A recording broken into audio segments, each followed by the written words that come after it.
Hello again, and welcome back to Perfect Spiral Capital. My name is Luke Tatum. I'm an authorized infinite banking concept practitioner, and today I'd like to talk to you about what actually happens, what to expect when your dividend is applied to your whole life policy. Now, the exact nature of each of these components that we'll discuss today are going to vary somewhat from insurance carrier to insurance carrier. I'm speaking authoritatively on the insurance carriers that we, Perfect Spiral Capital, offer to our clients. If you are working with us, this will definitely apply to your situation.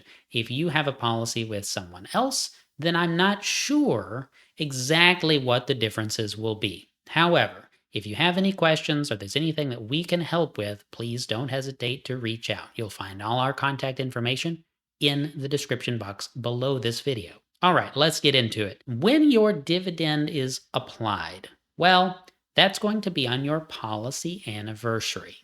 Okay, if you signed up for a policy and you started underwriting, let's say in February, but it takes a little bit of time for your policy to get underwritten and for everything to get finalized, your anniversary date may be a different date than when you applied for the policy. In fact, it's very likely that it will not be the date you applied, but rather a different date. Okay, the date your bill is due is your policy anniversary. Let's just, for the purposes of this video, pretend that your policy anniversary is March 1st every year. So every March 1st, your premium is due. That is also the date that your dividend will be allocated to your policy, but it's not the date that your dividend will apply to your policy. What does that mean?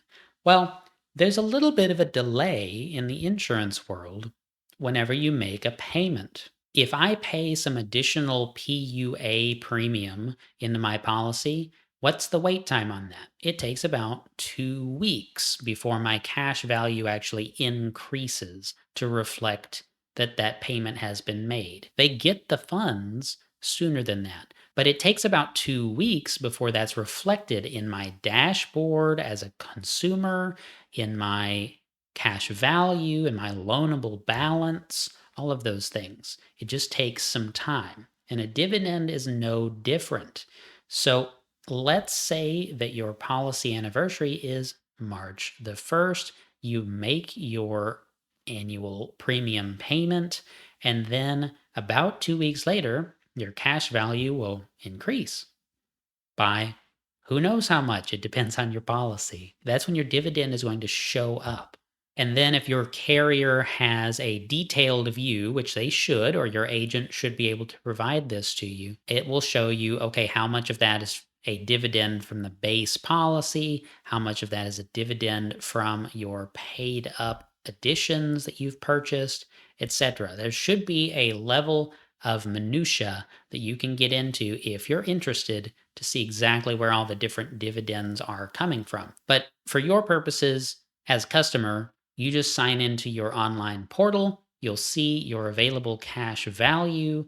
Let's just say March the 14th, but it might be more like the 16th or the 18th. It just depends on the speed of your bank and the speed of the insurance company in processing things. If your policy anniversary is Christmas Day, then you should expect it to take longer because there are banking holidays that are going to slow things down.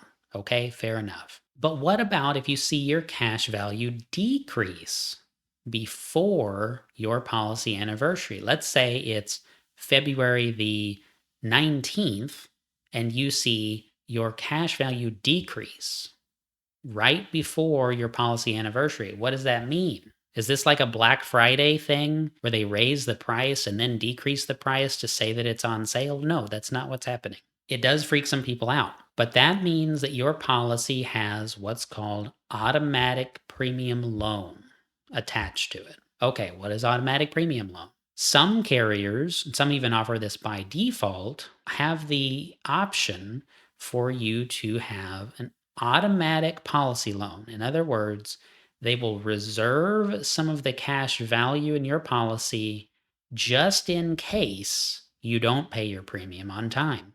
This prevents your policy from lapsing and some of the negative consequences that may be associated with that. So if you have a $2,000 annual premium and you have a $10,000 cash value, you may see your cash value drop by about $2,000 prior to your policy anniversary. Again, it's probably about 2 weeks in advance. And that hold will be there until the payment is made and it settles. Because if you don't pay your premium, they're just going to go ahead and use a policy loan to make sure your premium is paid on time, saving you some hassle. Of course, you can just go pay off that policy loan, and then about 2 weeks later, your cash value will increase again. But that's just a safety net. You don't have to have that. It's optional. It's part of your application process, and your agent should be asking you about this when you're applying for the policy. You have to opt in or opt out. There is no default behavior that's not talked about. You should be talking about everything on an application with your agent or with the assistant who is filling in the application on behalf of your agent, depending on the nature of the agency you're working with. It's something you can change if you need to, but you may have to fill out some extra paperwork and send it to the insurance carrier. So it's just something to know. If your cash value is decreasing, that would be why. So if you have an automatic premium loan, your cash value decreases. You make your policy payment on time, so no premium loan is taken, and then your dividend is applied on your policy anniversary as well. Everything takes a couple of weeks to shake out. What's going to happen? Your cash value is going to increase from the automatic premium loan hold going away. In other words, your policy cash value is here, it's going to drop, and then it's going to come back up to the same level. Well, not quite, because every day on a guaranteed basis, your cash value increases because you're getting older every day. So it'll be slightly higher.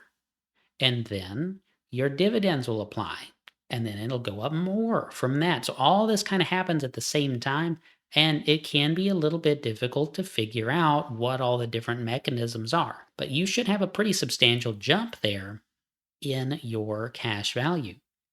Now, adding one more layer of complexity, if you pay a PUA premium, if you're buying paid up additional insurance at the same time that you pay your required base premiums, well, most insurance carriers are going to take a sales charge out of your PUA when you make it. So, again, just making up numbers, if you pay, let's say, $1,000 of PUAs, let's just say that there's $950 of cash value that'll appear after 2 weeks, but there's a $50 decrease as they take their sales charge right when you pay it. If you're paying that on your policy anniversary, it's just one more little thing that's kind of moving around before it all settles. So just know, I guess the summary of this video is that your policy anniversary can be a pretty chaotic and hectic and confusing moment if you're just looking at your total available cash value on the policy. But not to worry, it's all working as intended, and it's all going to shake out in your favor. You just need to know if you need a policy loan and you need it for a huge portion of your cash value, you may want to get that in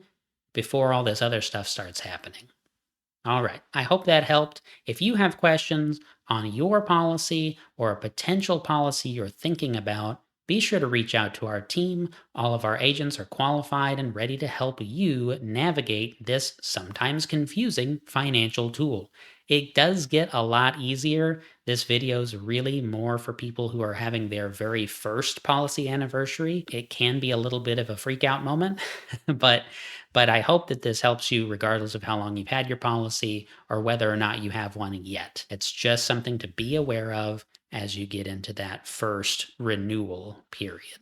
In the description box below, you'll also find a link to my book, Between the Lies: How to Reclaim Your Future from the Banks and Wall Street. It's an Amazon bestseller, and it's also available on audiobook on Audible, read by me. That book is designed to give you the bare minimum amount of information that you need to see how IBC fits into your overall financial life. But the majority of the book is not even about life insurance. It's about banking and the stock market and all of the other things that you have to deal with on a daily basis. And then it shows how IBC can kind of fit into that and solve some major problems that everyone else is stuck dealing with. When you're ready, you can reach out to our team using the links in the description box below, and we're very excited to talk to you soon. Thanks for watching. I'll see you next time.